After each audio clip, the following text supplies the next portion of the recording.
Hello, my name is Debbie Boone, and I want to welcome you to my podcast, The Bend, where we explore how successful people navigated the path and emerged in a better place when life threw them an unexpected twist. It's inspired by one of my favorite sayings: the bend in the road is not the end of the road unless you fail to make the curve. These conversations will hopefully help you and inspire you to embrace your personal bend and to flourish.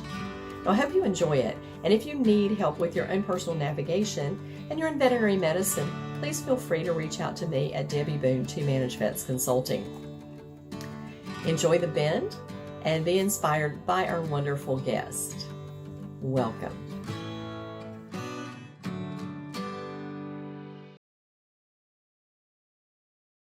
Hello, everyone, and welcome to today's episode of The Bend. I am your host, Debbie Boone, and I'm really excited to have Dr. Courtney Campbell with me today. I met Courtney on the speaker circuit, right? We're all out there in a conference, and I think Adam Chrisman introduced me to Courtney in the lobby of the Hyatt, which is where everybody always hangs out. But Courtney is a board-certified veterinary surgeon. He's an author. He's a TV veterinary medical correspondent. So we're going to talk about how that happened. Yeah. And what attracts me to the work that Courtney does is because he not only talks about like the medicine part of it, but he's really involved in how that client-patient and doctor relationship all plays together. And I'm a huge advocate for that. Now, I have to laugh because when I was looking at his bio, I realized that he was born in and raised in the quaint town of Burlington, Connecticut. And I was born and raised in the quaint town of Burlington, North Carolina. So we have Burlington in our background. And he said he grew up with a rich diversity of wildlife in his hometown. Well, I grew up in the middle of the woods. And so my brother and I would bring home anything that moved. I mean, tadpoles, frogs, you name it, we had it. And on his 10th birthday, he got his first puppy. And then the Dr. Courtney veterinarian was born. He also trains for NPC physique competitions. He's studying Spanish. I tried to do that, but it blended in with my French. I had a lot of trouble with that, Courtney. Yeah. And then in 2020, he won the Excellence in Journalism and Contributions to the Pet Industry Award, making him the first veterinary specialist to do that and African-American veterinarian to receive that award. He also co-hosted Pet Talk. He's been on Live with Kelly and with Rachel Ray and the doctors, and he's just hung around with some famous people. He's from Santa Barbara, so I want to know if you saw Katy Perry on the street at the American Idol. I didn't see her, but listen, anything's possible. I'm going to go outside right now and see if I can find her. You can see some Katy Perry. Well, thanks so much for being with us today and for taking a little time to share some bends in the road.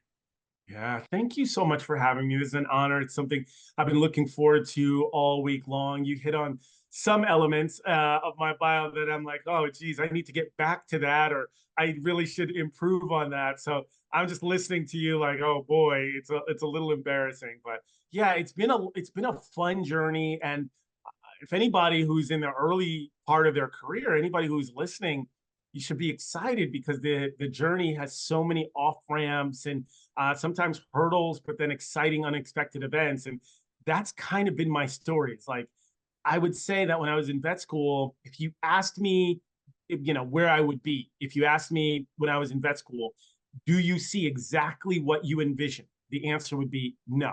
I definitely didn't picture any of what I'm doing right now in vet school. I think that's true. I went to NC State and they asked me to speak to the pre-veterinary group. And we were talking about, my chosen path was like you. I wanted to be a veterinarian. I went to undergrad at North Carolina State. And then after 4 years, I went, no, I'm done. And I just started managing hospitals. So I went back and I spoke to the students and I said, please understand that sometimes your career is not an arrow. It is a drunkard's path. And that's okay because you learn something through every little crook and cranny that you go to. So where did you go to school, Courtney? Where was your vet school?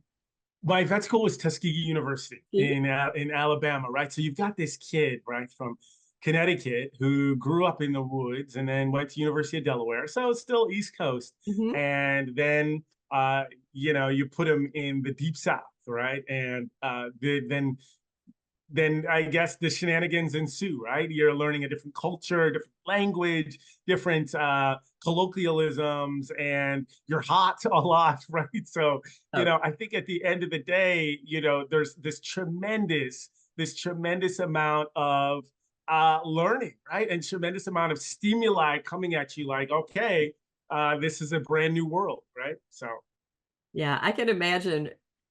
I was walking the dog today this morning, and I was walking about 8:30 in the morning because I live in South Carolina. And as you know, if you don't do it early this time of year, you don't do it at all because your dog won't make it. And I thought, gosh, just think about people who move down here because I grew up here and I am acclimated to heat and it's still hot. And if you move from Connecticut down, oh my gosh, you probably just sweltered that whole first year you were down until you got used to it. yeah, no doubt. And listen, I mean, the the seasons, right? Oh, There's like the seasons are different. But because I got accepted into a summer program right before vet school, I was in Alabama. I'm talking July, August, and I would just see the sun outside. And in Connecticut, a lot of times, of course, it gets hot. I'm not going to pretend it doesn't. But, we still would go outside, at 10 o'clock, 11 o'clock. In Alabama, I would look out the window. There was nobody, mm-mm. right?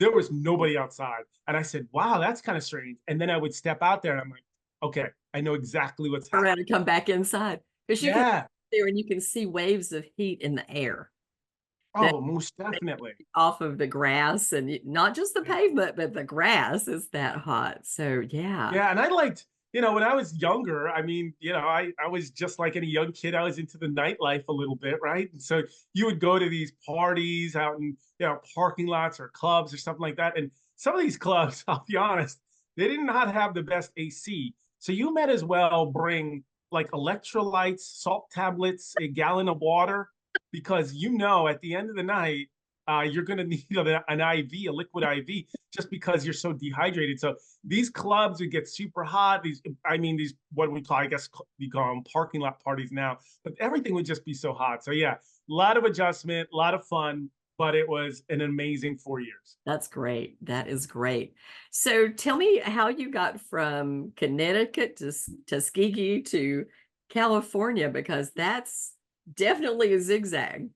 Oh, it's a huge zigzag, and I I think about it in a little bit of a national tour, right? And so when you're talking to people who are just graduating vet school or they've got their eyes set on a particular career path, if they're focused, if they're goal oriented, and they are tenacious in pursuit of that goal, it's going to lead you to some exciting places, right? And so it is not uncommon to talk to somebody who just graduated vet school or an early part of their career where they've lived in 5 different zip codes in 5 years, right? And I was very similar to that. I was in vet school. I was convinced, I mean, absolutely convinced that I wanted to be a veterinary radiologist. So when I left vet school, that's all I thought about. I had worked with an outstanding radiologist who is running for AVMA president this year, and he was so inspirational to me. And I said, all right, this is what I want to do. But as I started to apply for radiology residencies, they were pretty elusive, and I was getting more and more rejection letters, and that turned out to be the best thing. Although I was devastated at the time, it turned out to be amazing because I woke up one day and I said, hey, you're going to be in a dark room with an ultrasound probe and looking at CTs and MRs. That's going to be your existence, right? Your professional existence. And so, I had that experience and I said, all right. And that's where I discovered surgery. I'm so happy that happened. So Mhm. I think about that a lot because when life gives you L's or when life has a different turn or when life gives you lemons, as they call them, whatever, it's a little bit, trite to say that. But when life gives you lemons, you got to figure out a different way. Oh, You know? absolutely. Sometimes failure is our best teacher. Right. And I think about that a lot with my career too, because I like I said, always wanted to go to vet school, didn't do it. Grew up in the restaurant business where my family brought that into the medical profession and ended up writing a book about hospitality and healthcare. So you just never know where it all kind of plays out and it all rolls together and you learn something from every single place that you go, even if it's someplace that's not great, right? Right. Yeah. So now I really have got to know how you got into the TV and the media stuff, because that is an unusual wrinkle. It is a little unusual, and I think that because it's so unusual, I don't really have great advice for a lot of people who are interested in it, Mm, right? Because I find that over the years, I've had some colleagues, some friends who have expressed interest, and I want to help, but then I realized my own path was so unexpected, so not planned, mhm. that I said to myself, that I'm saying to myself, it's difficult to give like that advice, because I get these questions. Hey, Courtney, how do I get into it? This is something I really want to do. And yeah, sure, there's some pearls I can provide, but the way I got into it was just so off the cuff, and one of those experiences where I'm like, is this really happening in my life? We essentially were at our practice trying to figure out if using neurotoxins or botulism toxin, which everybody uses to get rid of wrinkles and stay looking youthful. We're trying to actually use it for arthritis, end stage arthritis in the knee, and pain. And if you can use a neurotoxin to deaden that pain, lessen the pain, mitigate that pain, you can include it in a sort of a comprehensive pain management protocol, right? And so that's what we were really discovering. And what we discovered is that it's not really that effective. That's why you haven't seen a proliferation of it all across the country in regards to knee pain. But when you're in LA and you say the word Botox, the news will grab on quickly. They want to go for a ride with this Botox. Botox in dogs, Botox in dogs, Right. Botox. And so you have to really work hard to pull that train back into the station and let them know that Botox in this scenario is not for cosmetic purposes whatsoever, is for medical purposes and for pain.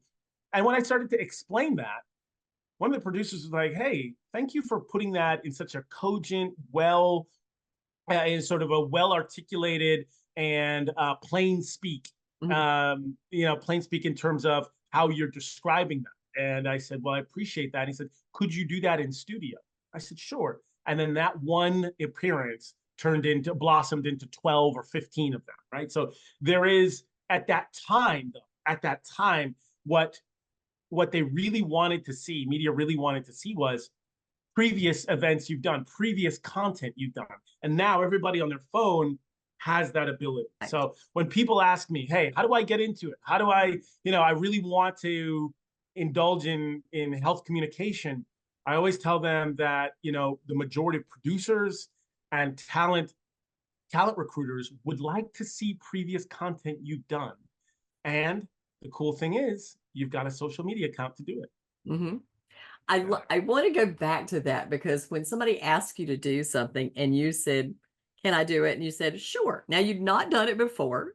right. This is kind of taking a leap for you. And I think this is really something I want to make the point of dwelling on a little bit, because you got to take a chance.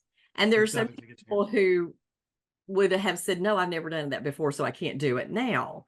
So, what advice would you give to people when you just jumped in and said, why the hell not? Right? Basically, is there Sure. Yeah. what advice would you give to people that would say, try it, go try it? What's the downfall? Yeah, my advice to them would be calculated risk. That's it. And when I say calculated risk, that doesn't mean just foolhardy, jump off the cliff, let's see how this goes. And so what, if I crash and burn? Calculated risk to me says I'm going to take a risk, but I'm going to research on how I can excel at this position. Look at you. You are such a talented speaker. You're a media mogul. You're writing books. I mean, you're doing all of these things, but never in a million years would you imagine taking on a media activity and just, quote, winging it. I Uh-huh. don't care how good you are. You can't just like wing anything, right? And so, or how about this? Let me say this. Even if you are talented and you can wing it, just imagine how much better it would be if you did prepare. Mhm. And so that's what I did. I really tried to prepare. Now, when I get into the nitty gritty, when I roll my sleeves up and get elbows deep into some of this uh, conversation about health communication, some people are really surprised. The seasoned veterans are not, but the neophytes and people who are the uninitiated, they're really surprised that it may take you 2 or 3 hours, sometimes 4 hours to prepare for a 4-minute segment. Mhm. Or it may take you several phone conversations that are, span, 30 minutes each to prepare for a 2 to 3 minute segment, right? And so there's a lot of time, there's a lot of research, there's a lot of back channels. And the reason why it takes so much time is because sometimes you might get off the wall questions, you might get unexpected questions, and there's also a comfort level there, right? And that comes through in the camera. So if you're asking you about a topic and you're not familiar with it, it's really high. It's hard to hide that from the It, camera. it So is. I think there's several reasons why I say if you're about to jump, right, and you're feeling froggy and you're like, I've got to do this, just make sure it's a calculated jump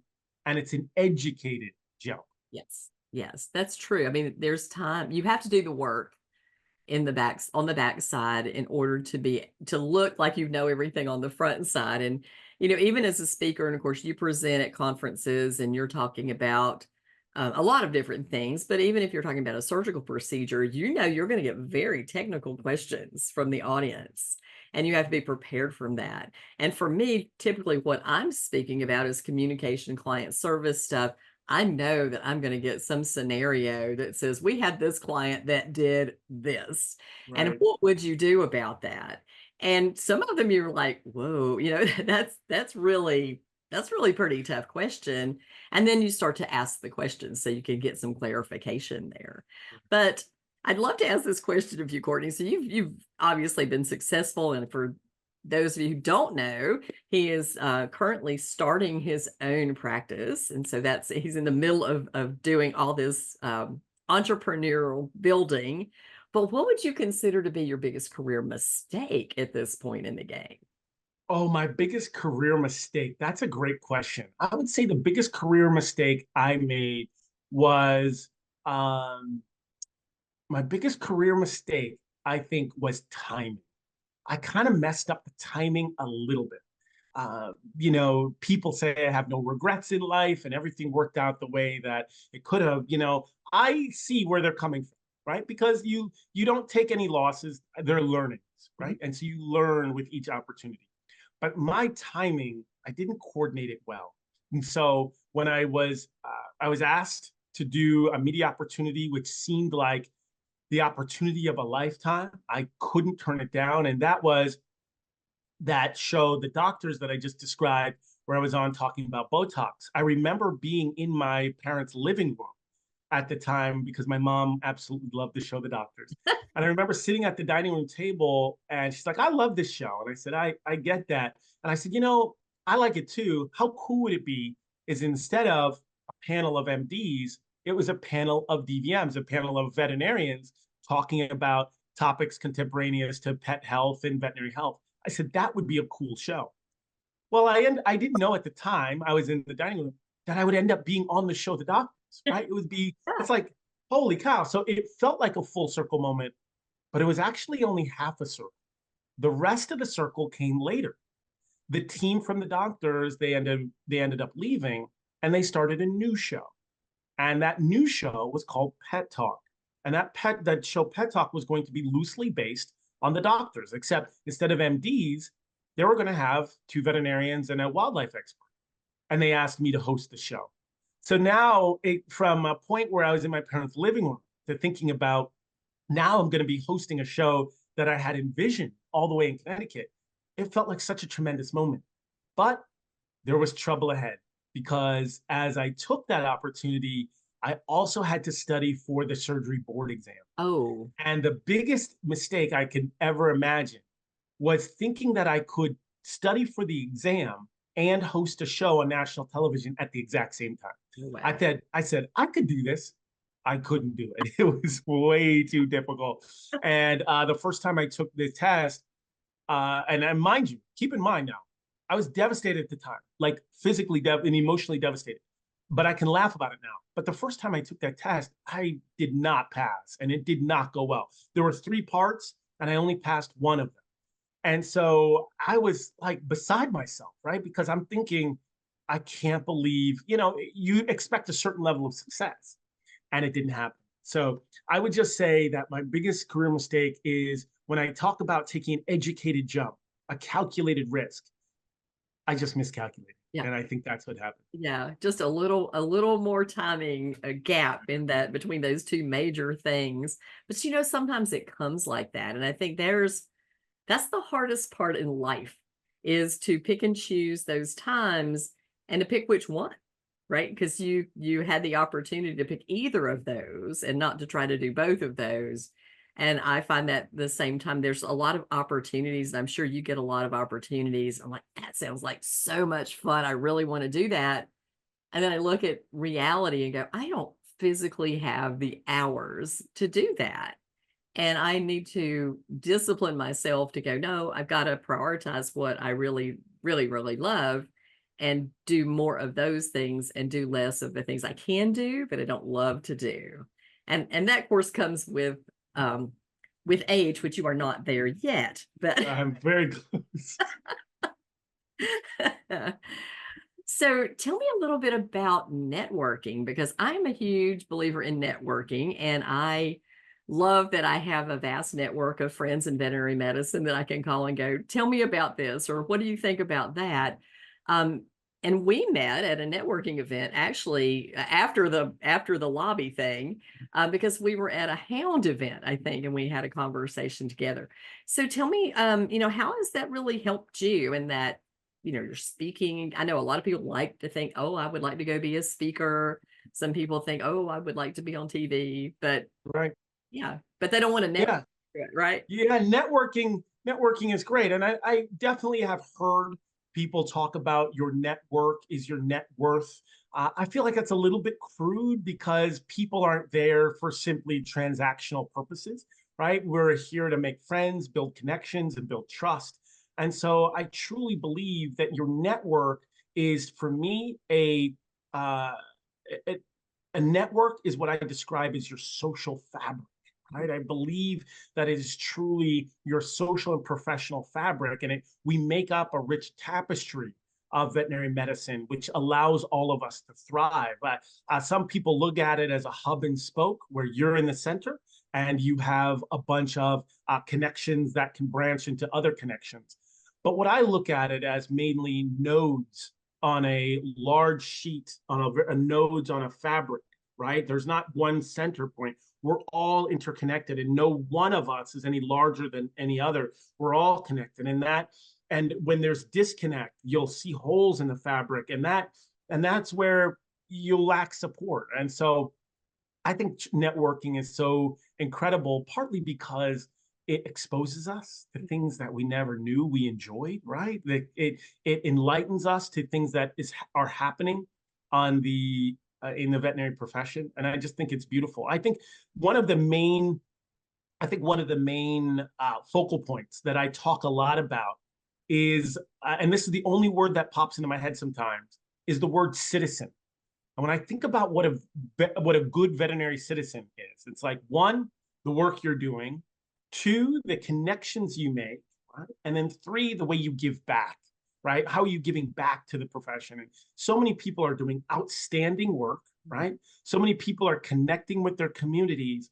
And then on the flip side, they're taking their spare time and giving back to a profession in which they love so much. And so a lot of people don't talk about what does it mean to be a good veterinary citizen or a citizen to this profession, but I see so many people doing that without even thinking about it. Yeah. Oh, I love that so much, because for me, the networking matchmaking is so much fun for me. I love to go, oh, Courtney, you got to meet so and so because they need what you have.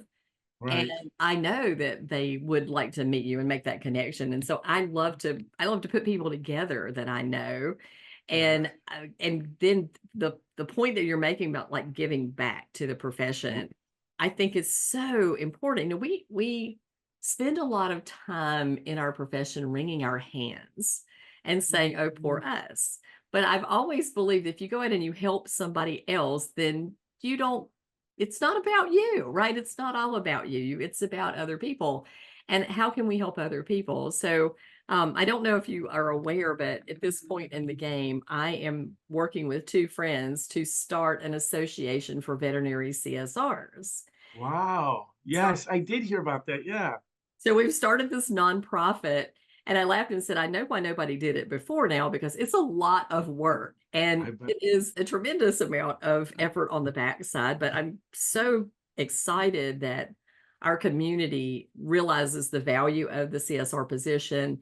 And we've had a lot of great support just coming out and going, yes, how can we help? What can we do? This is a great idea. But Mhm. that giving back it is taking a lot of my personal time, but I don't mind it at all because I feel like it's going to do a lot of good in the world and it's going to help all of our profession to rise because we're going to create a great client service experience from the very first phone call. And then by the time they get to you, the doctor, they're already teed up for positive rather than coming in and fighting a battle. And I feel like that's part of what we're doing. Yeah, I couldn't agree with you more. I feel like it's all interconnected. I think a common through line or a common thread or motif that you and I are talking about is building trust and building relationships, right? And you're a very talented health communicator. A CSR needs to be a brilliant communicator as well when they make that Mhm. first phone call. We've talked about TV and media, and that common through line, a common motif, in my humble opinion, is that idea of building trust and building relationships. Now, sometimes it's a little bit more difficult, right? How do you build trust and build a relationship through the phone? How do you do it when you're on national television? How do Mhm. you do it on social media? How do you do it when you're in an exam room? There's so many different ways to figure out how to build that trust and communication style, but each way has, each platform has the ability to really match those two: Mhm. trust and building relationships. Absolutely. And once you build the trust with your clients, your job gets easier. Yeah. And I'm sure you know that as a doctor, when people go, "Oh, whatever you say, doc, I trust you. We've been through this a couple of times already. You tell me what to do." And then they come out to the front desk, and that front desk person is going, "Oh, yeah, absolutely. You should do that because the doctor, this is why we should do that." So Right. it's all about training those people. But speaking of training, I want to kind of loop back around to the work that you're doing with Dr. Nicole Bruno and the Blend Vet Group and the I don't know how to describe it. There's a name for it, but I want to describe it for the public. Um, you are showing young people what it looks like to be veterinarians, right? Yeah. Yeah, it's fascinating. I will say this, when we had what I describe of a coalescence of consciousness, an understanding that veterinary medicine uh, would be important to look more like the people who are loving pets, people look more like America. When we all had that understanding and realized there may be some issues that are entrenched within this profession that are preventing that from happening, how do we how do we go over those barriers? How do we knock down some of those barriers?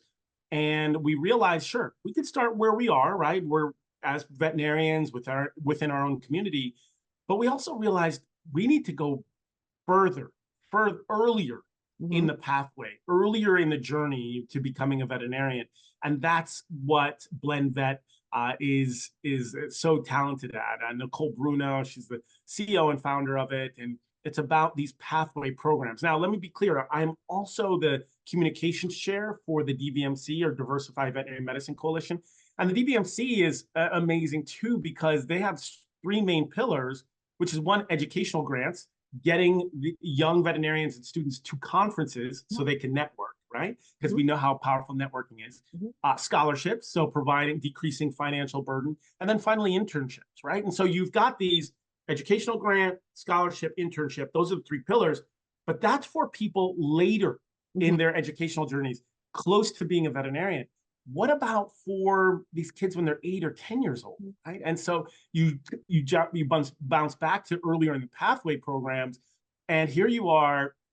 Well, here I am, with these 8 and 10-year-olds pulling out bones, wooden bones that look very similar, replicas to the bones and fractures that I would be fixing in the OR. I'm having them put on plates, drill. I'm having them gown up for surgery, also practicing suture. And the entire time I'm thinking about it, I feel, number one, honor, right, that I can do it.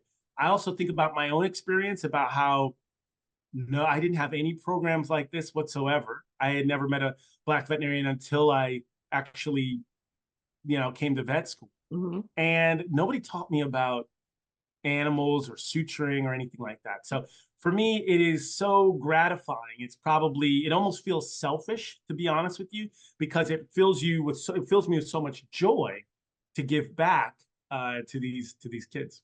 I think it will be amazing 5, 10 years down the road to Right, look at these programs and see how many of these students apply to vet school and graduate as veterinarians because they got the start that you guys gave them. And I told Nicole, I said, I would like to teach them practice management stuff, right? Because that's another part of veterinary medicine. And I know that a lot of times, especially students who want to work with animals, they think the only thing they can do is be a veterinarian, but there's a lot of other work in vet med that you can do. And she went, oh, damn, we have to talk about that. I was okay. But I love the work that's been done. And I've seen so many photographs of the kids. The kids are having a blast and the right. adults are having a blast doing it too. But I think this is really so valuable for us. You know, we're talking about facing a shortage of veterinary staff members, of veterinarians, and then we stay within this, white female world, and that's self-limiting. So let's spread it out, man. Let's see how many people are really interested in doing this. There's a lot of smart kids out there in the world who would love to do this for a living. And the point that you make is if I see a veterinarian who looks like me, then I'm more comfortable listening to that person. And I know I've had somebody ask me one day, can you teach DE? I went, no, no, I cannot. I Right. am an advocate. I am a banner waver. I am a sponsor whenever I can be, but I don't have that lived experience. And that is not for me to step in. Yeah. That is Somebody had asked me that in the middle of what I describe as the social uprising in 2020. We were battling COVID. We were also battling the murder of George Floyd and the sort of social uprising that was happening in the country. And one of my good friends said that, the an organization, I don't believe it was the AVMA, but it was another organization that reached out to her and said, hey, would you mind talking about diversity? And she says, and her opinion was that she said, just a single white female from Northern California. And although I am a staunch advocate of diversity within veterinary medicine, some of the diversity challenges that we're facing, Mhm. I can't speak to those, right? Right. And I would be a poor messenger of that. Now, you can make an argument that somebody with a master's or a PhD or anything like that within that can speak about those issues. But one thing for sure, she knew she wasn't the right person, Right. right? And so she reached out to me and we spoke about it. And yeah, it's fascinating. You're right. When you are humble enough to realize maybe I'm not the right person to be Right. talking about. Right. Well, and but I know the right person, right? I know Right. how to find you the right people, and I think I did send them over to Nicole. But yeah, it is. I look at a lot of the corporations. I look at a lot of the chatter, and there's a lot of talk, but is there the walk? And that aggravates me highly. I don't like deception in Right. business, and I've always kind of worked towards ethical decision making as far as business goes. And I see a lot out there in the world that I go, oh, really? You justified that to yourself, and you think that's appropriate? That's Right. the way that plays.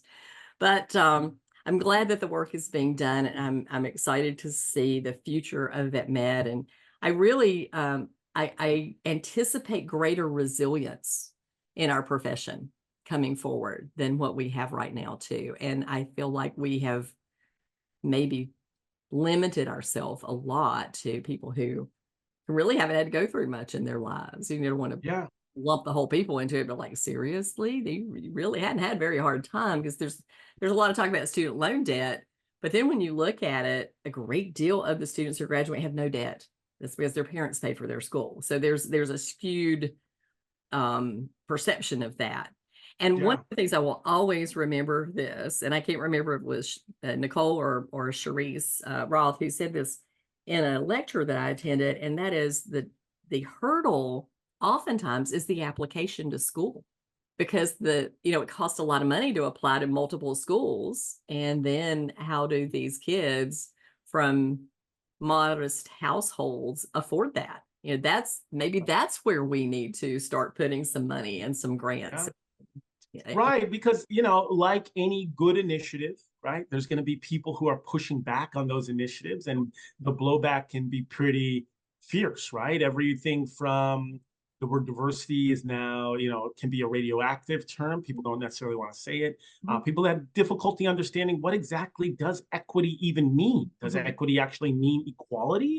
And then, of course, inclusion and belonging. It's like, these sometimes can be difficult terms, but I truly believe that if you've got a situation where, you know, 97% of the profession looks one way, that doesn't mean that 97% of them are better than everybody else. That means that there's potentially some barriers that are up for those other 3%. And I think it's important to look at that other 3% and say, are there barriers? And Mhm. if there are, how can we decrease those barriers so that when you're applying, you're just taking the best and the brightest, Right. right? And that's always been the rhetoric that I think has been challenging, Mhm. has challenged some of these efforts, which is like, Mhm. hey, Courtney out here, I just want the best and the brightest. I don't care who it is. Mhm. And my answer to them is, me too.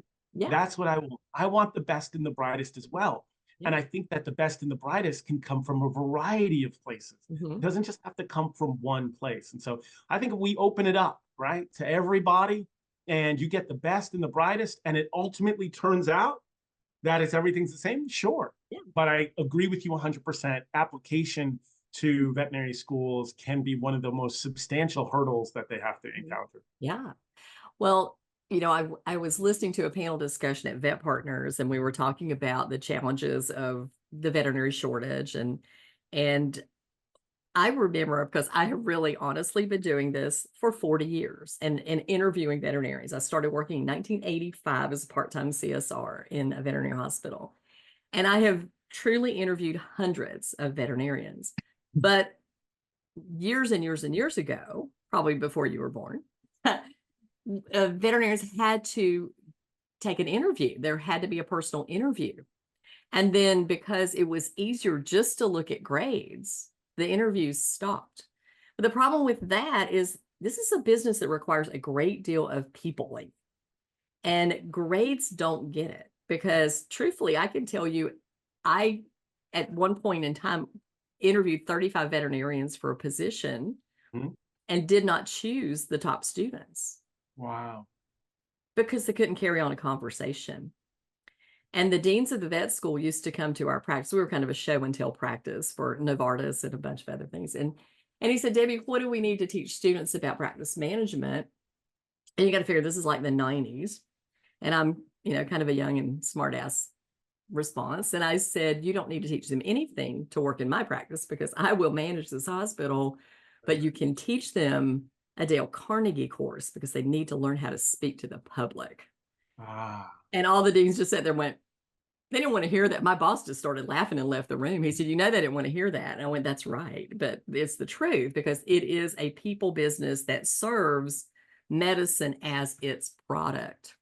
And when we start to teach it that way, then we will have a lot of veterinarians who are much happier in their profession. Because as you know, you are talking about peopling a lot in your work. And we don't talk about it enough. And of course, this is my banner that I've been waving for a long time. A long Right. time. Yeah. Yeah, no doubt, no doubt. It's the way you put that we're in the people business and medicine is the product, Mhm. that I don't think a lot of vet students heard, particularly when I was coming up. And it's possible that a lot of them are not hearing that now, right? Mhm. They think they're in the medicine business and the people are ancillary, right? And I'm sure there are still some students, and I know you've heard this as well, where they said, well, why did you choose veterinary medicine? They said, because I don't really like people. And I Exactly. think that's a huge mistake. It's a big mistake. It's a big mistake because when I'm interviewing associate veterinarians, I love the ones that say, I like the science. I want to help the people Right. that like the animals. And I like the animals. Anyway, that's the candidate that you want, not the one who says, I don't like people. And anyway, you see it the same thing for the technicians and Hopefully not the CSRs. We are definitely need to interview those CSRs to be people oriented and then animals second, but still an advocate for our patients. So, Courtney, what advice would you give for somebody who is making a big career decision or a big life decision? What would you tell them if they were asking you that question? A big career decision Big or a career big or a life? big life decision? Yeah. I would just say to them, in life, you will regret the things that you didn't do more than the things that you did do. Mhm. Even if you did the thing that you're thinking about, and it doesn't ultimately work out, or doesn't ultimately work out in the way that you wanted it to, what you'll learn from that experience will be so much more powerful than not having done it before. Now, if you're in a situation where you're contemplating going two different decisions, whichever decision you feel allows you to dream the biggest and the brightest, that's the decision I would go for, right? Dream big, reach high, and keep your aspirations as high as you can physically, as you can possibly imagine them, because that's what I truly believe will fill your cup the most. And um, if that's still difficult, the last step I would say is think about your natural talents. Whatever you personally are naturally talented at. Everybody has heard somebody say, hey, I think you're really good at, and fill in the blank. Mhm. Whatever they fill in the blank with, that's what you really need to pay attention to, because that's how people see you. Mhm. So if you can think about that, that would be one way to decide which direction I want to go, if it fills your natural talent. So number one, certainly go for it because you're going to learn. Two, dream big. And three, think about what makes you special and then align your goals with that. Yeah. Great advice. Absolutely great advice. For many years, I taught classes on communication, and I would have my students just say no out loud. And they Right. would look at each other and go, say it again, no, out loud. And we do it 3 times. I went, now look around. And they would, they had no idea what this was going. I went, nobody died. Right. Right. So if your fear is that somebody will say no to the idea that you have or the opportunity that you want or whatever it is that you want to do, what's the worst that can happen? Right. They could just say no and nobody ever died from no. Right. There you go. I 100% agree with that. Yeah. All right. Any final words of wisdom, a favorite book, something that you would like to share, a quote, anything that motivates you, or a shout out to a special person that helped you with your career? Oh my gosh, there's so many people that have helped me with my career. I was just talking about Michael Bailey, who's running for AVMA president. He was instrumental. My family's been instrumental in helping my career. I remember when I had a little bit more free time, I had a podcast, and it was called Anything Possible. And I got a chance to talk about I had a chance to talk about people all throughout the wildlife spectrum, and I had an opportunity to interview the authors of Zoobiquity. And this is a book that discusses the parallels between what happens among us as humans and the parallels that they see in wildlife. And the one thing that really is a common through line throughout that book is that there is this idea of hope. There is this idea of I'm going to keep on going. I'm going to, no matter what life throws at me, I'm going to continue to push forward. I'm going to have fun. I'm going to frolic. I'm going to build connections. I'm going to have large communities. But they saw countless parallels. And that was my first time ever getting a chance to interview authors. And now I have the opportunity to talk to you, who's an author as well. So I just want to say that if everybody gets a chance to read that book, Ubiquity, it's a very powerful book. Yeah. There's one that's similar to that, and it's called Wildhood. And I don't know if you've read. Yes, yeah, Wildhood. That's the same Yes. authors. Yeah, Yes, it's the exactly. author. And What I loved about Wildhood and what really struck with me, because I speak a lot about neuroscience and the things that people do in their behaviors, is that young animals act like teenagers, like teenage yeah, kids. And right, they're like, why do you do dumb things when you're young? And it really is a part of your brain that is not developed to look at long-term judgment and go, this is a bad idea. But there's a reason for it in the selection of the best and the brightest and the strongest, because they talked about penguins jumping into the ocean, and the first one who jumped, unless they were very fast, got eaten by the orca, and it was a bad Right. decision, right? But if they survived, then that gene pool made the entire pool stronger and better. So I Yeah. found that a And fascinating book. I think about that all the time when I think about the days of riding my bike, something as simple as that. There were crevasses and hills and mountains that I would go down on my mountain bike when I was younger that now I wouldn't even dream of doing that, right? And I would do that without a helmet on when I Yeah. was younger, right? And so, I mean, the notion that I would see a cliff with, this sort of incline and say, yeah, I'm still gonna, I would never, right? So you're right. I just didn't exercise when I was a young kid. When it came to risk taking and thrill seeking, I didn't exercise the best judgment, but I'm still here, right? Still survived, exactly. One of the best and the brightest. You still survived. Um, Well, Courtney, thank you so much for your time oh, today. I really value having a conversation with you. I hope to see you at AVMA. I'm going to be giving a yes, conversation yes, we're there definitely going to see in each other for Boston. sure. And for anybody who wants to reach out to you, we will put all your contact information in the show notes. And Please. certainly wish you best of luck on starting your new practice. That's a very exciting time Thank in you. any veterinarian's life. Yeah, thank you so much. It's been outstanding talking to you too. It's something, like I said originally, I've been looking forward to. So this is such a great time. And hopefully, if I'm lucky enough, we'll get to do a round two. Yeah, let's do it. Absolutely. There's always something cool to talk about with you. Exactly. All right. Exactly. Thank you, everyone, again for joining us this week on The Bend and our guest, Dr. Courtney Campbell. And we look forward to hosting you again soon. Thank you.